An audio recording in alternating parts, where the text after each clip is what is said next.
আমাদের নেক্সট প্রজন্ম যারা আসবে এই পৃথিবীতে, এই বাংলাদেশে, তারা যেন দেখতে পারে আমাদের পূর্বপুরুষরা কী ব্যবহার করতো, কী ছিল আমাদের যে সাংস্কৃতিক, আমাদের যে ঐতিহ্য ছিল, সেই ঐতিহ্যটা ধরে রাখার জন্য আমি চেষ্টা করেছি।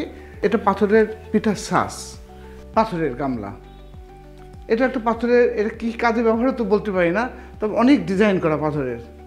এই যে এটা যদি আপনি ওজন করেন, অনেক ওজন বলে, প্রায় 4.5 কেজি মতো।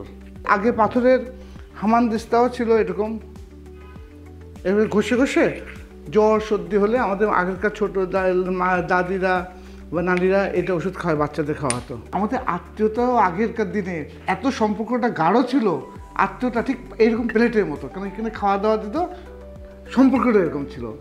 বিপত্তির মাঝে আসতে আসতে এই পাথরের প্লেট, এখানেও যা দেখছেন এগুলো পাথরের প্লেট, পাথরের বাটি, পাথরের গ্লাস, এটা কালো পাথরের গ্লাস, এটা শ্বেত পাথরের গ্লাস, এগুলো হচ্ছে পাথরের বাটি। মানে আগের প্রথম এটাই খাওয়া হতো, সেই প্রথম দিকে যখন শুরু হলো।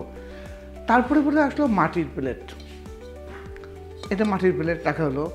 মাটির প্লেটের পরে তখন চলে আসলো কাঁসা, এটা কাঁসা আছে, পিতলও আছে। এটা হচ্ছে তামার প্লেট, তাহলে কাঁসা, পিতল, তামা। তারপরে আসলো অ্যালুমিনিয়াম, হয়তো একই সাথে অনেক দু একটা আসতে পারে। তারপরে এটা অ্যালুমিনিয়ামের প্লেট। তারপরে আসলো টিনের প্লেট, টিন। সম্পর্ক বলে আস্তে আস্তে পরিবর্তন আসছে বলে। তারপরে আসলো স্টেনলেস স্টিল, তারপরে মেলামাইন, এর মধ্যে অনেক কিছু এসেছে। এর মধ্যে কাঁচের প্লেটও ছিল, পুরো পিওর কাঁচের প্লেট। তারপরে আছে মেলামাইন, এটা হচ্ছে বাঁশের, চাটাই দিয়ে চাপ দিয়ে করে বাঁশের প্লেট। বাঁশের প্লেটের পরে আসলো মেলামাইন,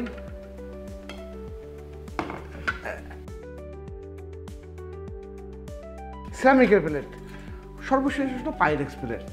কিন্তু সর্বশেষ পাইরেক্স প্লেট বললে হবে না, এখন যেটা আছে ওয়ান টাইম ইউজ, এই কাগজের প্লেট। এটা হচ্ছে যদিও একটা কাগজের প্লেট, মানে আপনি আত্মীয়তা একবেলা খাবার দেবেন, খেতে আসলো, আসার পরে খাওয়ার পরে আপনি আত্মীয়তাও চলে গেল, বাসলো না, কাগজের প্লেট মশলায় ফেলে দিলেন। তা সর্বশেষ হচ্ছে এই প্লেট। তো এই যে প্লেটের বিবর্তন, এটা আমি দেখেছি যে আত্মীয়তাও আমাদের এরকম পরিবর্তন আসছে। খাওয়াও শেষ, আসাও শেষ, একবেলাও থাকলো না, প্লেটটাও ফেলে দিলাম, আত্মীয়তা ছুটে গেল। আমি এবার হজে যাওয়ার সৌভাগ্য হয়েছিল। তা হজে যাওয়ার পরে আপনারা জানেন হযরত মুহাম্মদ সাল্লাল্লাহু আলাইহি সাল্লামের পথে যে কাঁটা বিছাই দিত বুড়ি, গল্প তো সবাই জানেন। তা ওই স্থানের ওই জায়গার কাঁটা এটা, পাশাপাশি ওই স্থানের ওই বুড়ির বাড়ির দুটো পাথর, বুড়ির বাড়ি এর দেওয়ালে, ওইখানে তো সব বুড়ির বাড়িরটাও পাথরের বাড়ি, পাথর দিয়ে তৈরি করা, সে দুটো পাথর। এটা হচ্ছে 16 কেজির উপরে, এটা ময়ূর,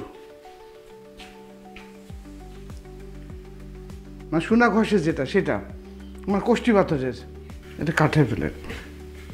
সরকারে আমাদের কাছে যদি লাইসেন্স বা একটা যদি কোনো কিছু দিত যে হ্যাঁ তুমি রাখতে পারো, বা আমার কাছে ওই জিনিসটা আছে, এটা বলে ব্রিটিশরা করে গেছে, কারো কাছে কিছু থাকলে সেটা একটা রেজিস্ট্রেশন নিয়ে আসবে। তা আমাদের যদি এটা তুলে ধরার জন্য পৃষ্ঠপোষকতা করতো, আসলে আমরা অনেক বড় আকারে দেখাতে পারতাম মানুষের সামনে। হাঙ্গেরি জেন যে চ্যানেলটা এসেছে ইউটিউবে, অবশ্যই আপনারা দর্শকদের কাছে অনুরোধ করবো এই চ্যানেলের সাথে থাকার জন্য, কেন অসম্ভব সুন্দর চ্যানেল, এবং এটা যেটা ভিডিও করা হয় আসলেই দেখার মতো।